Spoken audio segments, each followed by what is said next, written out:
महाबळेश्वर वाडी विविध कार्यकारी सहकारी सेवा सोसायटी या संदर्भामध्ये ही लक्षवेधी आहे।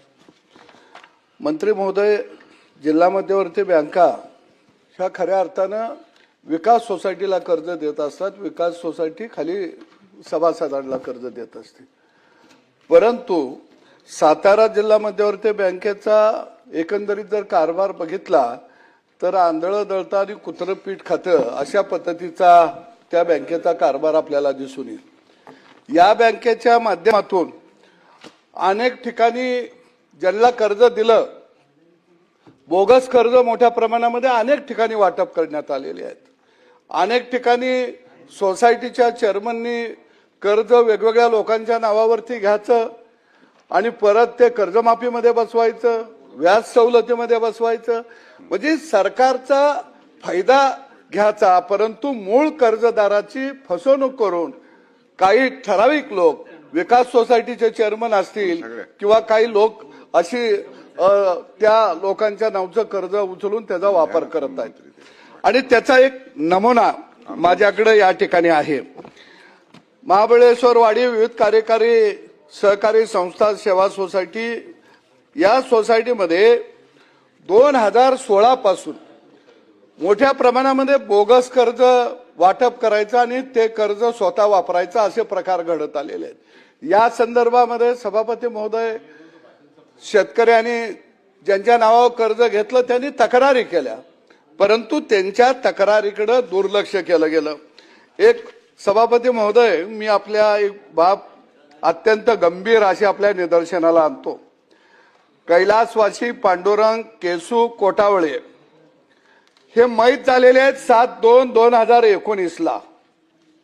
त्यांची वारस नोंद झाल्या 19/4/2020 ला आणि त्यांना कर्ज दिलंय 23/4/2021 ला। म्हणजे एकदा पांडुरंग केसू कोटावळे मयत झाले, नंतर ते 2021 ला स्वर्गातून खाली आले।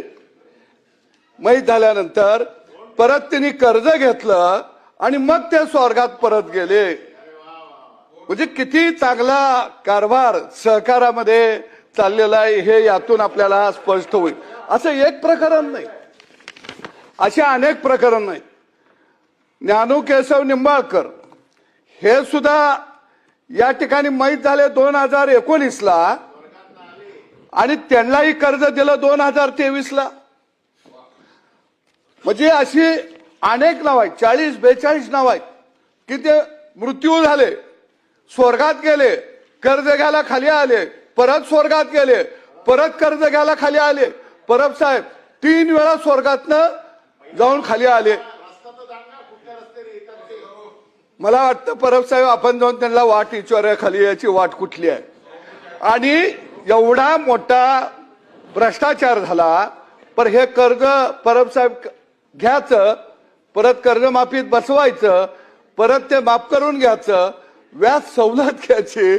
म्हणजे आज एका बाजूला शेतकऱ्याला पीक कर्ज मिळत नाही म्हणून शेतकरी आत्महत्या करतोय आणि दुसऱ्या बाजूला सफेद कपडे घालून काही लोक गावातल्या सोसायटी ताब्यात ठेवून इथं या पद्धतीचे घोटाळे करत आहेत। दुसऱ्या बाजूला शेतकऱ्याच्या नावावर कर्ज काढायचं त्या शेतकऱ्याला माहित नाही आणि मग सगळी व्याज सवलत मिळवायची। सभापती महोदय, मंत्री महोदय, ज्यावेळी शेतकऱ्यांनी तक्रारी केल्यानंतर परब साहेब ती कर्ज काही भरून घेतली आणि मग त्यांना मोकळं सोडलं। म्हणजे दरोडा घातल्यावर दरोडेखोर कबूल झाला की त्याच्यावर गुन्हा दाखल करायचा नाही। आणि म्हणून मंत्री महोदयांना या ठिकाणी मला एक विनंती करायची आहे, या महाराष्ट्रातली सहकार चळवळ जर आपल्याला टिकवायची असेल, निकोप चालवायची असेल, तर या सहकार चळवळीमध्ये अशा काही घटना घडत आहेत, या खऱ्या अर्थानं सहकार चळवळीला कुठंतरी आपण काळीमा फासतो का काय अशी परिस्थिती तयार झालेली आहे। आणि म्हणून या प्रकरणामध्ये कोण आहेत? सोसायटीचे चेअरमन अनिल देसाई हेच व्हाईस चेअरमन होते। दुसऱ्या बाजूला बँकेचे एमडी, डीडीआर, एआर ह्या सगळ्यांना माहिती आहे. या सगळ्यांनी चौकशा केल्या. चौकशीमध्ये काय सांगितलं गेलं, त्यांनी पैसे काही लोकांनी भरले. अरे पैसे भरले म्हणजे गुन्हा माफ झाला का? गुन्हेगारानं चोरी केली आणि पैसे पकडल्यावर भरलं तर गुन्हा माफ करणार आहे का आपण? आणि म्हणून बँकेचा एमडी हा यातला मुख्य सूत्रधार आहे. त्याने खऱ्या अर्थानं त्यावेळी कारवाई करायला पाहिजे होती आणि म्हणून एमडी वरती FIR दाखल झाला पाहिजे. दुसऱ्या बाजूला त्यावेळेचे DDR कोण असतील, मंत्री महोदय, AR कोण असतील, ते निलंबित झाले पाहिजेत. त्यांच्यावरती FIR दाखल झाली पाहिजे. कारण त्यांनी शासनाला फसवलेलं आहे, शासनाच्या योजनेचा लाभ घेतलेला आहे आणि खरे लाभधारक तिथं वंचित ठेवलेले आहेत.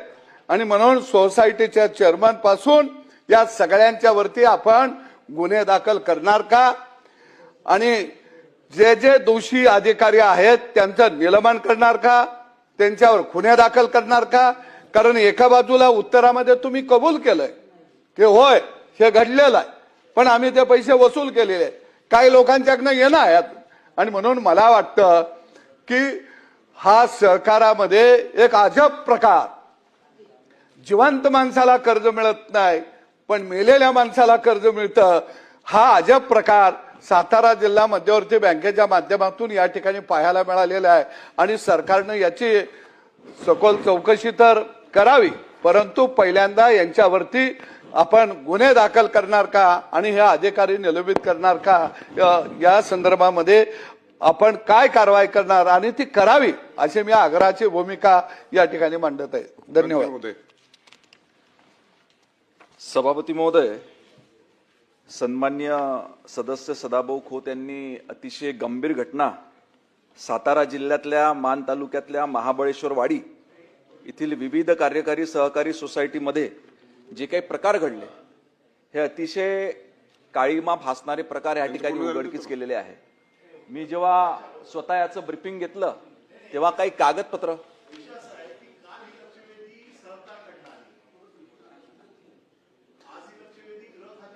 अनिलजी, पण योगायोगानं दोन्ही याचा मी राज्यमंत्री आहे, सहकारी माझ्याकडे आहे आणि गृहजी माझा दोन्ही सहकार पण माझ्याकडेच आहे.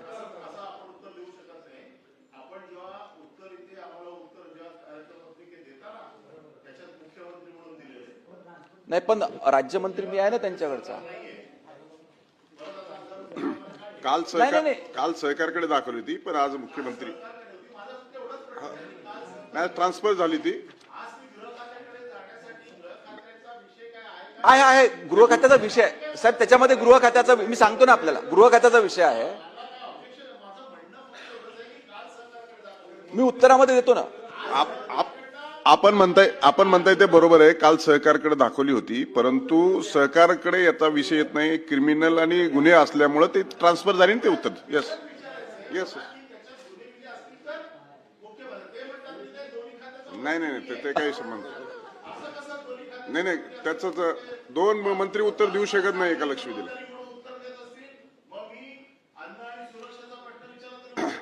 लक्षवेधी एकाच खात्याची आहे आणि ती चुकून दुसरीकडे गेली होती, ती ट्रान्सफर झाली आणि त्यानुसार होम उत्तर देत आहे.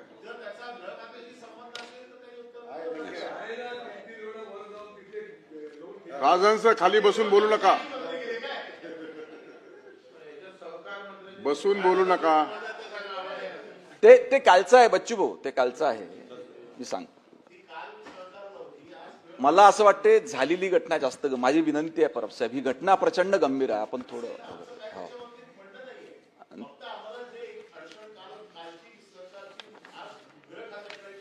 आता त्याचं क्लॅरिफिकेशन झालं. आपण सांगतो ना मी, आपल्याला उत्तरामध्ये देखील त्याची माहिती देतो. जी ही सातारा जिल्ह्यातली मान तालुक्यातली महाबळेश्वर वाडी मधून जी विविध कार्यकारी जी संस्था आहे, या ठिकाणी सदाभाऊ खोत यांनी सांगितल्याप्रमाणे खरोखर आशिषजी जे मयत व्यक्ती आहे त्यांच्या नावानं आपण कर्जमाफीचे जे कर्ज मंजूर करतो ते कर्ज मंजूर करण्यात आले, खोटे कागदपत्र जोडण्यात आले. त्यांनी सांगितल्याप्रमाणे मी जेव्हा ब्रीफिंग घेत होतो काही कागदपत्र माझ्याकडे देखील आले. त्याच्यामुळं या बनावट स्वाक्षऱ्या देखील त्या ठिकाणी करण्यात आल्या काही ठिकाणी. या संदर्भात 22 जून 2006 रोजी मसवड पोलीस स्थानकात त्या ठिकाणी तक्रार करण्यात आली. अनिलजी, आपण जे म्हणता ना की गृह विभागात कशी आली, तर हे ज्या प्रकरणाची तक्रार मसवड पोलीस स्टेशनमध्ये त्या ठिकाणी करण्यात आली, परंतु दुर्दैवानं आता त्या ठिकाणी काय प्रकार घडला माहित नाही. पोलीस प्रशासनाच्या वतीने देखील त्या ठिकाणी काहीच करण्यात आलं नाही. एकीकडे महाराष्ट्रातला शेतकरी याला संकटातून बाहेर काढण्याकरता आपण सर्व मंडळी, सरकार त्या ठिकाणी आपण जवळजवळ 3 वेळा कर्जमाफीची योजना त्या ठिकाणी आणली, आणि दुसरीकडं त्याच्यामध्ये जास्तीत जास्त लाभार्थी झाले पाहिजे हा आपला प्रयत्न असतो, आणि दुसरीकडे मात्र काही मंडळी अशा पद्धतीनं, चुकीच्या पद्धतीनं, एका याच्यामध्ये तर सोसायटीच्या चेअरमनच्या मयतच्या आईच्या नावावर देखील कर्ज उठल्याचं त्या ठिकाणी निदर्शन. मग सोसायटीच्या चेअरमनना स्वतःच्या आईची जी मयत झाली आहे तिच्याही नावावर त्या ठिकाणी कर्ज उचलण्यात आलं. त्याच्यामुळे हे संपूर्ण प्रकरण अतिशय गंभीर आहे. ह्या संदर्भात AR, DDR, बँक, कारण जिल्हा मध्यवर्ती सहकारी बँक यांनी विशेष काही कार्यवाही केल्याचं त्या ठिकाणी दिसत नाही. आज या ठिकाणी AR आणि DDR ला तर तातडीनं निलंबित करण्यात येते, परंतु पोलीस प्रशासनाकडे ही तक्रार येऊन आतापर्यंत पोलीस प्रशासनानं काही केलं नाही. तर पोलीस प्रशासनाला देखील सूचना देण्यात येते की 1 आठवड्याच्या आतमध्ये याची चौकशी करून संबंधित जे कोणी दोषी असतील, कारण सदाभाऊंनी सांगितल्याप्रमाणे बँकेचे MD, बँकेचं व्यवस्थापन देखील याला त्या ठिकाणी कारणीभूत आहे, त्यांची देखील चौकशी करण्यात येईल. सोसायटीचे अध्यक्ष जे ह्या पद्धतीचं चुकीचं कर्ज वितरण त्या ठिकाणी केलं, पोलिसांना देखील निर्देश देण्यात येते की 7 दिवसात चौकशी करून दोषींवर त्या ठिकाणी गुन्हे दाखल करण्यात यावे. आता एवढं उत्तर दिलं तर अपेक्षित आहे मंत्री महोदयाकडून का हे कर्ज वाटप आपण बँकेनं सोसायटीला केलं का सोसायटीनं शेतकऱ्याला केलं? त्याचं उत्तर मला वाटतं सोसायटीनं हे शेतकऱ्याला कर्ज वाटप केलेलं आहे, आणि मग सोसायटीला आपण काय करतो, बँक सोसायटीला कर्ज देतो आणि सोसायटी मग शेतकऱ्याला कर्ज देतो. त्याच्यानं मला एक आपल्याकडून उत्तर अपेक्षित आहे का जर सोसायटीनं कर्ज वाटप केलं असेल तर जबाबदारीमध्ये MD कसा येतं किंवा अध्यक्ष कसा येतं, हे नॉलेजसाठी, माहितीसाठी मला पाहिजे.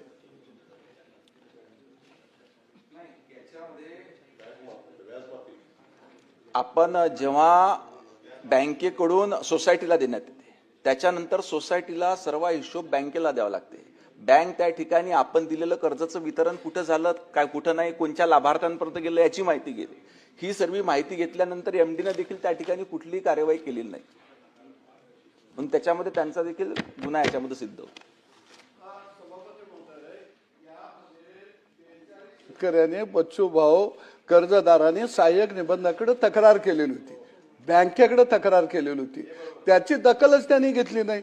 जर त्यांनी दखल घेतली नसेल तर ह्या जे दोषी आहेत त्यांच्यावर कारवाई झाली पाहिजे. आणि मंत्री महोदयांनी ज्या पद्धतीनं या ठिकाणी निर्देश दिलं त्यांना मी या ठिकाणी धन्यवाद देतो, कारण भ्रष्टाचार हा मुळापासून निघाला पाहिजे. आणि बच्चूभाऊ, हा शेतकऱ्यांचा प्रश्न आहे. शेवटी शेतकऱ्याला एका बाजूला कर्ज मिळत नाही, मेलेल्या माणसांना कर्ज मिळतं, तक्रार केल्यावर दखल घेतली जात नाही. तुम्ही तर शेतकरी नेते आहे, आणि म्हणून मला वाटतं तुम्ही शेतकऱ्याच्या बाजूने उभा राहा, तरच खऱ्या अर्थानं शेतकऱ्याला कुठेतरी न्याय मिळेल. नुसत्या यात्रा पदयात्रा काढून मग शेतकरी म्हणणार इकडं काय आमच्या बाजूने बोलतच नाही. कशावर आले? कर्ज वाटप पण यात्रा सदाभाऊ तुमच्याकडून अपेक्षा नाही आहे. मी तुमच्या बाजूनच आहे, मागणीच्या बाजूनच आहे असं नाही आहे, पण तुम्ही एकदम रोष मालात लक्षवेधी कशी आली, काय आली, कशा पद्धतीने आली, संदर्भ काय वगैरे ह्याच्यात